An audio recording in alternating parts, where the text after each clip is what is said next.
একজন গ্রামের গৃহবধূর যে সকল কাজগুলো থাকে সেগুলো নিয়ে আমি চলে এসেছি আপনাদের সামনে।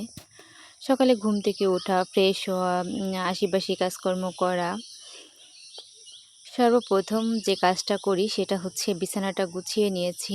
এরপরে বাহিরে আসি, যখন যে কাজটা আগে হাতে করতে ইচ্ছা করে সেটা করে নিই, বা যেটা করা বেশি প্রয়োজন সেটা করে নিই। সকালের নাস্তায় একটু নুডলস মানে যে আর যার ১ গ্লাস কাজে লেবু ব্যস্ত শরবত হয়ে করে যায়। নিয়েছি। সকালে দুপুরে আশেপাশে রান্নায় কাজকাম করেছি সেরে ডাল, পুঁই শাক এরপরে ভাজি দুপুরে আর রান্নায় ভাত। পুঁই শাক ভাজি করেছি, আর হচ্ছে ডাউল রান্না করেছি। রান্না তো প্রায় মাটির শেষের চুলার দিকে। রান্না একদম ভাতটা গুছিয়ে অসাধারণ নিয়েছি। হয়।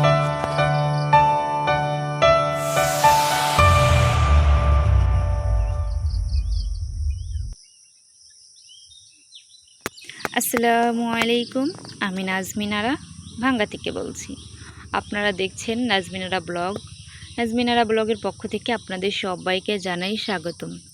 কাছে এবং দূরে, দেশ এবং দেশের বাহিরে যারা আমার ভিডিওটা দেখছেন, আশা করছি আল্লাহর অশেষ রহমতে আপনারা সকলেই ভালো আছেন। আমিও আলহামদুলিল্লাহ আপনাদের সকলের দোয়ায় ভালো আছি। একজন গ্রামের গৃহবধূ মানেই তার সকালের আশিবাসি কাজকর্ম, ঘর ঝাড়ু দেয়া, বিছানা গোছানো, উঠান ঝাড়ু দেয়া, এগুলাই একজন গৃহবধূর কাজ, যেটা প্রতিদিনই প্রতিনিয়তই করতে হয়। আসলে গ্রাম মানেই একদম শান্তি, গ্রাম মানেই পাখির ডাক, গ্রাম মানেই শব্দ দূষণ মুক্ত, গ্রাম মানেই শান্তি। আমি আমার শান্তির নীড়ে থেকে খুব আনন্দ উপভোগ করি। ঘরটা হতে পারে একচালা বা টিনের বা বাঁশের, তবে আমার শান্তি এবং সুখের কোনো কমতি নেই। সুখ হচ্ছে মনে মনে থাকে। আপনি যদি মনে সুখ রাখেন তাহলে আপনি কুঁড়ে ঘরেও শান্তি পাবেন, গাছতলাতেও শান্তি পাবেন। আমাদের বাড়িতে হয়তো অট্টালিকা নাই বা আমি লাক্সারি জীবনযাপন করি না, তবে আলহামদুলিল্লাহ আমি যেভাবে চলি বা যেখানে থাকি বা যে অবস্থাতে আল্লাহ তাআলা আমাকে রেখেছেন, আমি সেখানেই সেই অবস্থাতেই সেই পরিস্থিতিটা মানিয়ে নিয়ে আলহামদুলিল্লাহ আপনাদের সকলের দোয়ায় ভালো আছি, সুখে আছি। এই তো বিছানাটা গুছিয়ে নিয়েছি, এরপরে বাহিরে আসছি দরজা খুলে। আসতে না আসতেই দুটো আম এবং দুটো টাটকা লেবু আমি কিন্তু হাতের কাছেই পেয়ে গেছি। সকালবেলা বাবা মুড়ি দিয়ে কাঁঠাল দিয়ে নাস্তা করেছে। তো সেই কাঁঠালের বীজগুলা যে ছিল ওগুলা হচ্ছে আমি প্লেট থেকে পরিষ্কার করে উঠায় ঝালিতে রাখতেছি। দেখা যাচ্ছে এই যে কাঁঠালের বীজ, এটা কিন্তু বিভিন্ন তরকারিতে দিয়ে খাওয়া যাবে বা ভর্তা করে খাওয়া যাবে। সকাল হলেই তো শুরু হয় আশিবাসি কাজ। তবে আশিবাসি কাজ করলেও খুব আনন্দ লাগে। এই তো বাড়ির মধ্যে কাজ করি, হাঁটাহাঁটি করি। একটা কাজ তো আর এক জায়গায় করি না, এখানে যাইতে হয়, ওইখানে যাইতে হয়। বাড়ির প্রত্যেকটা কোনায় কোনায় কিন্তু কাজ করতে গেলে হাঁটা হয়। একটা জায়গায় রান্নাঘর, অন্য জায়গাতে ওয়াশরুম, অন্য জায়গাতে হচ্ছে গোসলখানা, টিউবওয়েল, দেখা যাচ্ছে মুরগির ঘর। তো বাড়ির প্রত্যেকটা কোনায় প্রতিদিন ঘোরা হয়। আমার অনেক আপুরাই শহরে থাকে। আসলে শহরের ওই যে চার দেওয়ালের মাঝে যে জীবনটা বন্দি থাকে, ওইটা একটা জেলখানার মতো। বিশেষ কোনো প্রয়োজন ছাড়া বা বিশেষ কোনো কাজ ছাড়া কিন্তু ঘর থেকে বের হওয়া যায় না। তবে আমরা যারা গ্রামে বসবাস করি তারা কিন্তু বিভিন্ন ধরনের সুযোগ সুবিধা পেয়ে থাকি। টাটকা ফল ফলালি, কারেন্ট গেলেও সমস্যা নাই, পানির কোনো সমস্যা নাই। অনেক সময় দেখা যাচ্ছে শহরে যারা বসবাস করে তাদের কিন্তু পানির বিশেষ সমস্যা থাকে, পানি থাকে না, কারেন্ট গেলে সমস্যা।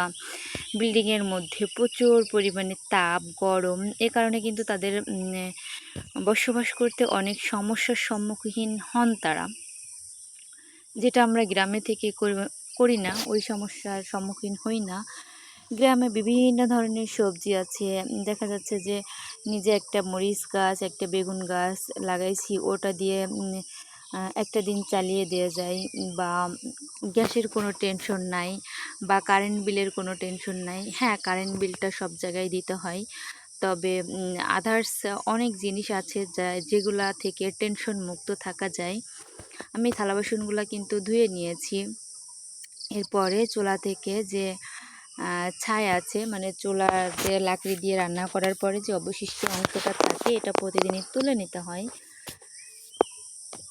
এটা তুলে না দিলে পরবর্তীতে রান্না করতে গেলে চুলাটা ভরা থাকে, ভালোভাবে জ্বলতে চায় না। এ কারণে প্রতিদিনই তুলে নিতে হয়। আবার দেখা যাচ্ছে 2-1 দিন রান্না করার পর চুলাটা লেপেও নিতে হয় মাটি দিয়ে। যখন মাটি দিয়ে লেপা হয় তখন কিন্তু ভীষণ সুন্দর লাগে দেখতে। তবে 2-1 দিন রান্না করার পরে যে তেল চিপচিপা হয়ে যায়, তেলের ছিটা তরকারির ছিটায়, সেগুলাতে কিন্তু আবার একটু নোংরা দেখা যায়। যদিও নোংরা দেখা যায়, প্রতিদিন তো আর লেপা সম্ভব না যদিও। তো যখন আম রান্না করি তখন হয়তো ভালোভাবে ঝাড়ু দিয়ে নিই। আবার যখন রান্না শুরু করি তার আগেও হয়তোবা ঝাড়ু দিয়ে নিই। এভাবেই করি। তবে ওই যে গ্যাসের টেনশন নাই। যথেষ্ট পরিমাণে খড়ি লাকড়ি আছে। দেখা যাচ্ছে অনেক সময় গাছগাছালি থেকে যে পাতা থাকে ওই পাতাগুলাও ব্যবহার করা যায়।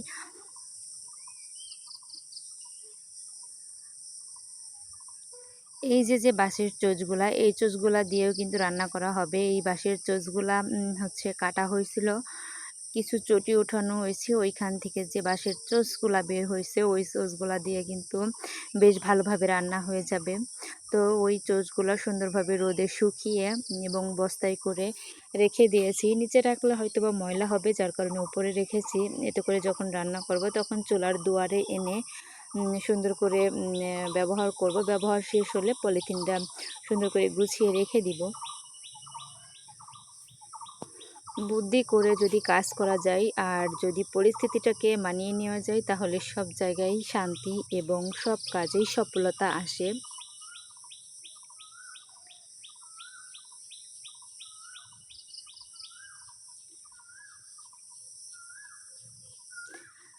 শুরুতেই কিন্তু আমি পরিপাটি করে বিছানাটা গুছিয়ে নিয়েছি। এরপরে বাহিরে আসছি। আমি বাহিরে এসে ৪টা ফল কুড়িয়ে নিয়েছি। ফলগুলা রেখে আবার কাঁঠালের দানাগুলাও সেগুলাও ধুয়ে নিয়েছি। এরপরে থালা বাসন ধুয়ে রান্নাঘরটা ঝাড়ু দিয়ে চুলা থেকে ছাই তুলে এরপরে এই যে উঠানটা ঝাড়ু দিচ্ছি।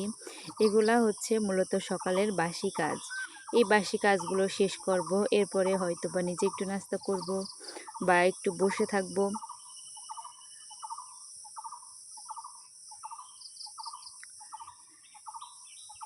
এখন গাছ থেকে তেমন বেশি একটা পাতা পড়ে না, বা বাড়ির অনেক কাজ গুছানো আছে, যার কারণে বাড়িতে বেশি একটা পাতা ময়লা এগুলো আর নাই। যখন পাতা পড়ে, পাতা পড়ার সিজন থাকে তখন বেশ ময়লা থাকে কিন্তু।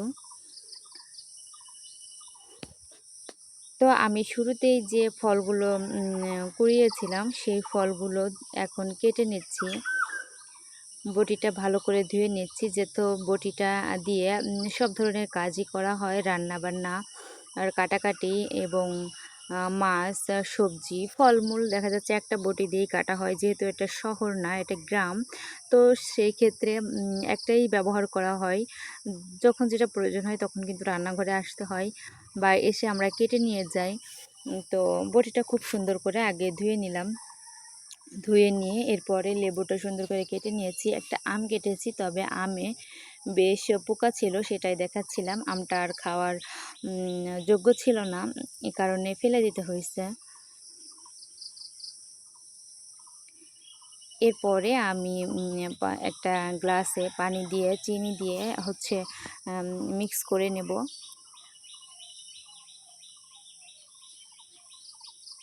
যেহেতু হাতের লেবু, কোনো সমস্যা নাই, কোনো টেনশন নাই, যখন খুশি তখনই খাওয়া যায়। আর সকাল সকাল একটু লেবু চিনি খাইলে না বেশ ভালো হয়। যারা একটু ফ্যাট টাইপের আছেন তারা চাইলে এই লেবুর রস এবং একটু উষ্ণ গরম পানি দিয়ে আপনারা প্রতিদিন খাইতে পারেন। এতে করে আপনাদের চর্বিটা অনেক অংশেই কমে যাবে বা শরীরের জন্য অনেক ভালো।